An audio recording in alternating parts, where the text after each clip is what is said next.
सच्चिदानंद रूपाय विश्वोत्पत्त्यादिहेतवे तापत्रय विनाशाय श्रीकृष्णाय वयं नमः। कृष्णाय वासुदेवाय हरये परमात्मने प्रणतः क्लेशनाशाय गोविंदाय नमो नमः। वसुदेवसुतं देवं कंसचाणूरमर्दनं देवकी परमानंदं कृष्णं वंदे जगद्गुरुं।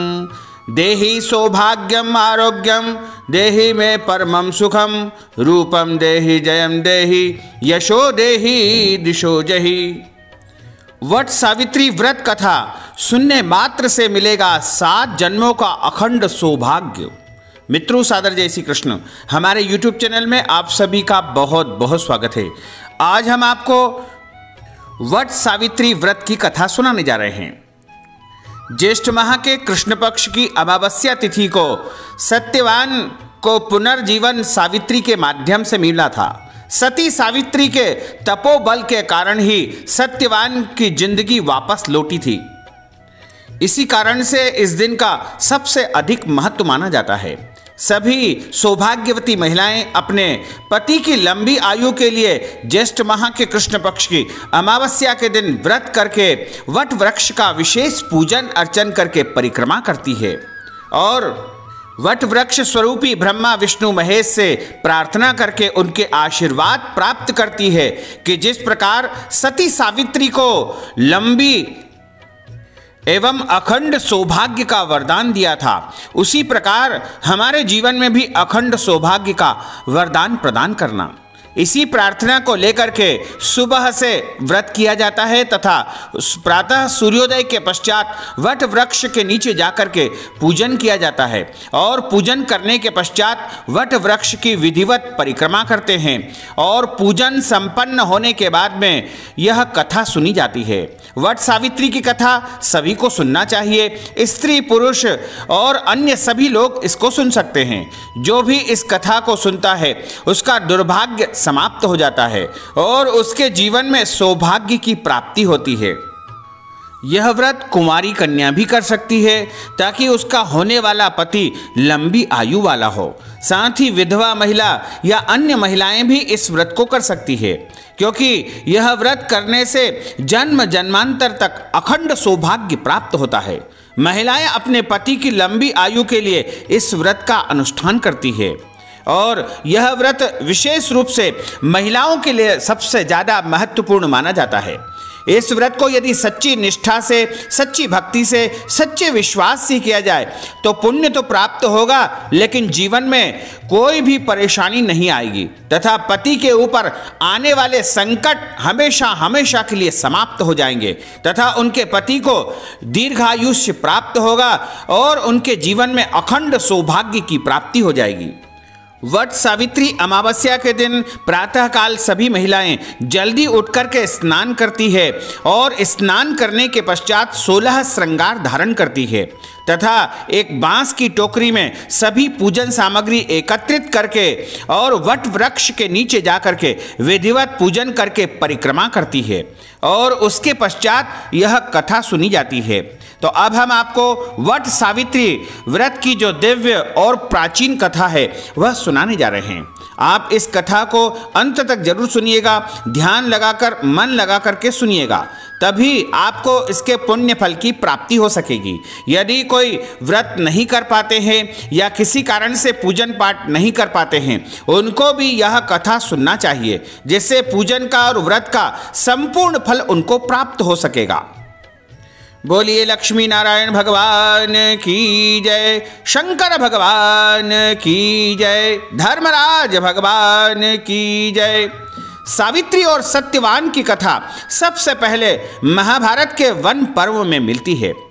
एक समय की बात है जब महाराजा युधिष्ठिर ने मार्कंडेय ऋषि से प्रश्न किया।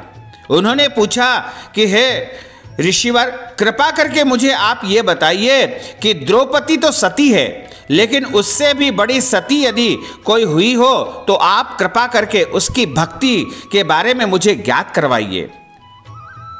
मार्कंडेय ऋषि ने राजा युधिष्ठिर से कहा कि हे राजन, सावित्री प्रसिद्ध तत्वज्ञानी राजर्षि अश्वपति की एकमात्र कन्या थी और उस अश्वपति राजा के यहाँ कोई भी कन्या का जन्म नहीं हो पा रहा था, निसंतान था और निसंतानता के कारण वह बड़ा परेशान रहता था तथा उसने माँ गायत्री स्वरूपा सावित्री देवी की आराधना की और कईयों वर्षों तक यज्ञ अनुष्ठान आदि कर्म किए और तब जाकर के माता गायत्री सावित्री के रूप में प्रकट हुई और राजा अश्वपति को वरदान दिया कि तुम्हारे घर पुत्री का जन्म होगा।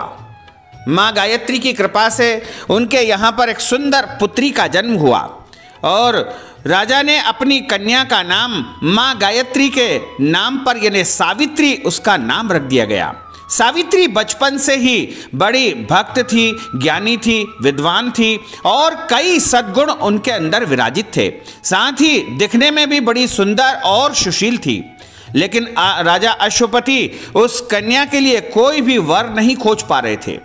उस कन्या के वर के लिए और उसके विवाह के लिए राजा अश्वपति काफी चिंतित रहते थे और बहुत समय जब व्यतीत हो गया तब एक दिन की बात है कि वह कन्या स्वयं अपना वर खोजने के लिए निकल गई।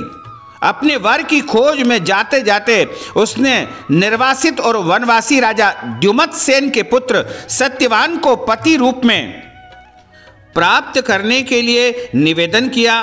राजा द्युमत्सेन ने भी आज्ञा को स्वीकार कर लिया। लेकिन उसी समय कुछ क्षणों के पश्चात देवर्षि नारद का वहां पर आगमन हुआ और नारद जी ने सावित्री से कहा कि हे सावित्री, तुम जो है इस सत्यवान के साथ विवाह मत करो क्योंकि सत्यवान अल्पायु वाला है, यानी कम उम्र में ही इसकी मृत्यु हो जाएगी, इसलिए तुम अल्पायु वाले पति का वरण मत करो। लेकिन सावित्री ने बड़ी दृढ़ता से कहा कि जो कुछ भी होना है हो जाएगा। मैं मन ही मन संकल्प कर चुकी हूँ और सत्यवान का अपना सर्वस्व समर्पण करके पति रूप में मान चुकी हूँ। उसके माता पिता ने भी बहुत समझाया परंतु वह अपने धर्म से नहीं डिगी। सावित्री का सत्यवान के साथ में विवाह संपन्न हो गया। सत्यवान बड़े धर्मात्मा थे, माता पिता के भक्त एवं सुशील थे। सावित्री राजमहल छोड़ करके सत्यवान की कुटिया में जंगल में आ गई। आते ही उसके सारे वस्त्राभूषणों को त्याग करके सास ससुर और पति जैसे जंगली जैसे वन में निवास करते हैं ऐसे वस्त्र उसने धारण कर लिए, वल्कल वस्त्र उसने धारण कर लिए, वैसे ही पहन लिए। अपना सारा समय अपने अंधे सास ससुर की सेवा में वह व्यतीत करने लगी। सत्यवान की मृत्यु का समय निकट आ गया। सत्यवान प्रतिदिन अग्निहोत्र किया करते थे और उस दिन भी वो अग्निहोत्र के लिए जंगल में लकड़ी काटने जाया करते थे। आज सत्यवान के महाप्रयाण का दिन है। सावित्री बड़ी चिंतित हो रही थी। सत्यवान कुल्हाड़ी उठा करके जंगल की तरफ लकड़ियां काटने चले गए। सावित्री ने भी साथ चलने के लिए अत्यंत आग्रह किया। सत्यवान की स्वीकृति पाकर और सास ससुर से आज्ञा लेकर सावित्री भी अपने पति के साथ में वन में लकड़ी लेने चली गई। सत्यवान लकड़ियां काटने वृक्ष पर चढ़े परंतु तुरंत ही वृक्ष पर उन्हें चक्कर आने लगे और वे कुल्हाड़ी फेंक करके नीचे उतर आए। पति का सिर अपनी गोद में रख करके सावित्री उन्हें अपने आंचल से हवा करने लगी। थोड़ी देर बाद ही उसने देखा कि भैंसे पर चढ़े हुए काले रंग के सुंदर अंगों वाले हाथ में फांसी की डोरी लिए हुए सूर्य के समान तेजस्वी एवं भयंकर देव पुरुष को उसने अचानक उसके सामने प्रकट हुए देखा। उसने सत्यवान के शरीर से फांसी की डोरी हुई बांधते हुए अंगूठे के बराबर पुरुष को बलपूर्वक खींच लिया। सावित्री ने अत्यंत व्याकुल होकर के आर्त स्वर में पूछा कि हे देव, आप कौन हैं तथा मेरे पति की आत्मा को और कहां पर ले जा रहे हैं? उन देव पुरुष ने उत्तर दिया कि हे तपस्विनी, तुम पतिव्रता हो, अतः मैं तुम्हें बताता हूं कि मेरा नाम यमराज है और मैं साक्षात मृत्यु का देवता हूं और आज तुम्हारे पति सत्यवान की आयु क्षीण हो गई है, उसका समय पूरा हो चुका है, अतः मैं उसे बांध करके ले जा रहा हूं। तुम्हारे सतीत्व के तेज के सामने मेरे दूत इसको ले जाने के लिए नहीं आ सकते हैं, इसलिए मुझे स्वयं इसको लेने आना पड़ा। यह कहकर यमराज दक्षिण दिशा की तरफ चल पड़े। सावित्री भी यमराज के पीछे पीछे जाने लगी। यमराज ने उनको बहुत मना किया कि मेरे पीछे मत आओ, विधि का विधान है, इसका तुमको पालन करना पड़ेगा, इसे स्वीकार करना पड़ेगा। सावित्री ने कहा कि जहां मेरे पतिदेव जाते हैं वहां मुझे ही जाना चाहिए। मैं भी इनके पीछे पीछे आने वाली हूं, अतः जहां तुम इनको ले जाओगे वहां मैं आ जाऊंगी। यह सनातन धर्म है। यमराज के बार बार मना करने पर सावित्री बिल्कुल नहीं मानी, परंतु सावित्री पीछे पीछे चलती गई। उसकी इस दृढ़ निष्ठा और पातिव्रत धर्म से प्रसन्न होकर के यमराज ने एक एक करके वर रूप में सावित्री के अंधे सास ससुर को आंखें दे दी। खोया हुआ राज्य भी उन्हें प्रदान कर दिया। उसके पिता को 100 पुत्र दे दिए और सावित्री को लौट जाने को कहा। परंतु सावित्री के प्राण तो यमराज लिए जा रहे थे, वह लौटती कैसे? यमराज ने फिर कहा कि सत्यवान को छोड़ करके चाहे जो मांग लो। सावित्री ने कहा कि यदि आप प्रसन्न है तो मुझे सत्यवान से 100 पुत्र प्रदान करें। यमराज ने बिना सोचे समझे ही सावित्री को वरदान दे दिया और कहा कि तथास्तु, तुम्हें सत्यवान जैसे 100 पुत्र का जन्म होगा। वचनबद्ध यमराज आगे बढ़े। सावित्री ने कहा कि आप तो मेरे पति को ले जा रहे हैं और मुझे 100 पुत्रों का वरदान दिए जा रहे हो, यह कैसे संभव हो सकता है? मैं पति के बिना सुख, स्वर्ग और लक्ष्मी किसी की कामना नहीं करती हूं। बिना पति के मेरा जीवन व्यर्थ है। अतः आपने मुझे जब पुत्रों का वरदान दिया है तो कृपा करके मुझे पति लौटाइए, तभी तो मेरे यहां पुत्र का जन्म होगा। बारंबार वह जिद करती रही। वचनबद्ध यमराज ने सत्यवान के सूक्ष्म शरीर को देखा और देखते ही कहा कि देवी, तुम्हारे सतीत्व के आगे आज मैं परास्त हो चुका हूं, लेकिन फिर भी यदि तुम बारंबार इस प्रकार कहती हो तो मैं तुम्हें समझाने का प्रयास करता हूं कि देवी, विधि का विधान है, जिसका जन्म हुआ है उसकी मृत्यु भी होगी और जो मृत्यु होगी वह वापस जन्म लेगा, यानी वापस इसका जन्म हो जाएगा। इसलिए देवी, तुम जिद मत करो। मैं तुम्हारे पति के अलावा तुम्हें सब कुछ दे सकता हूं।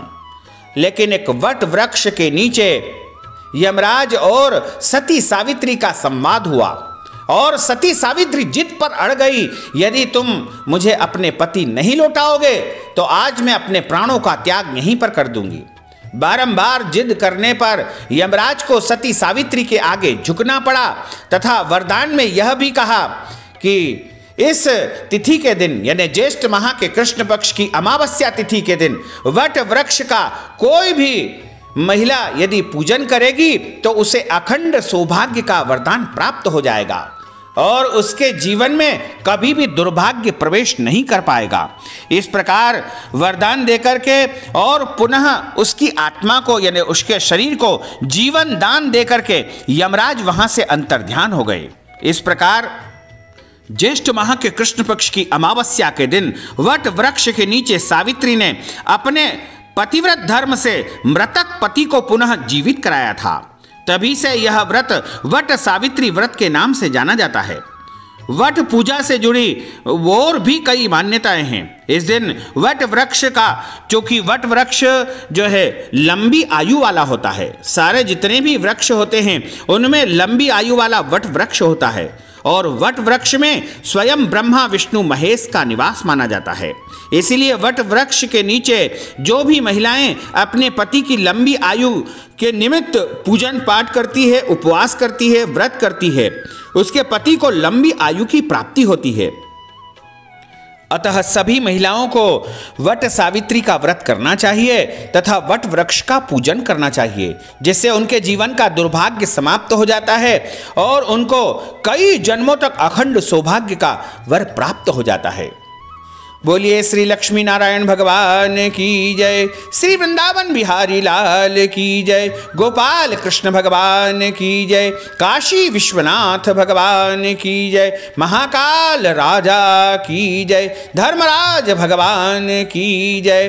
अच्युतं केशवं रामनारायणं कृष्णदामोदरं वासुदेवं हरे श्रीधरं माधवं गोपिकावल्लभं श्रीजानकी नायकं श्रीरामचन्द्रं भजे जानकी मनोहरं सर्वलोकनायकं श्रीशङ्करादिसेवितं पुण्यनाम कीर्तनं श्रीराम राम राम राम राम नामतायकं रामकृष्ण वासुदेवा भक्ति मुक्तिदायकं रामकृष्ण वासुदेवा भक्ति मुक्तिदायकं रामकृष्ण वासुदेवा भक्ति मुक्तिदायकं।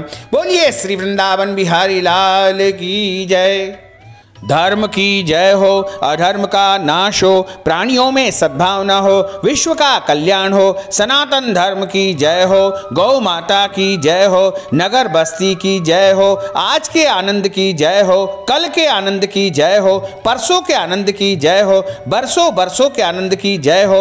ओम नमः पार्वती पतये, हर हर महादेव हर। भक्तजनों, माताओं, बहनों, आप सभी से विनम्र अनुरोध है कि इस ज्ञानवर्धक वीडियो को अधिक से अधिक लोगों तक पहुंचाइएगा ताकि सभी को वट सावित्री व्रत की यह पौराणिक कथा सुनने को मिल सके, जिससे उनको पुण्य की प्राप्ति हो और आपको भी पुण्य मिल सके। आपको और आपके पूरे परिवार को सादर जय श्री कृष्ण, सादर धन्यवाद।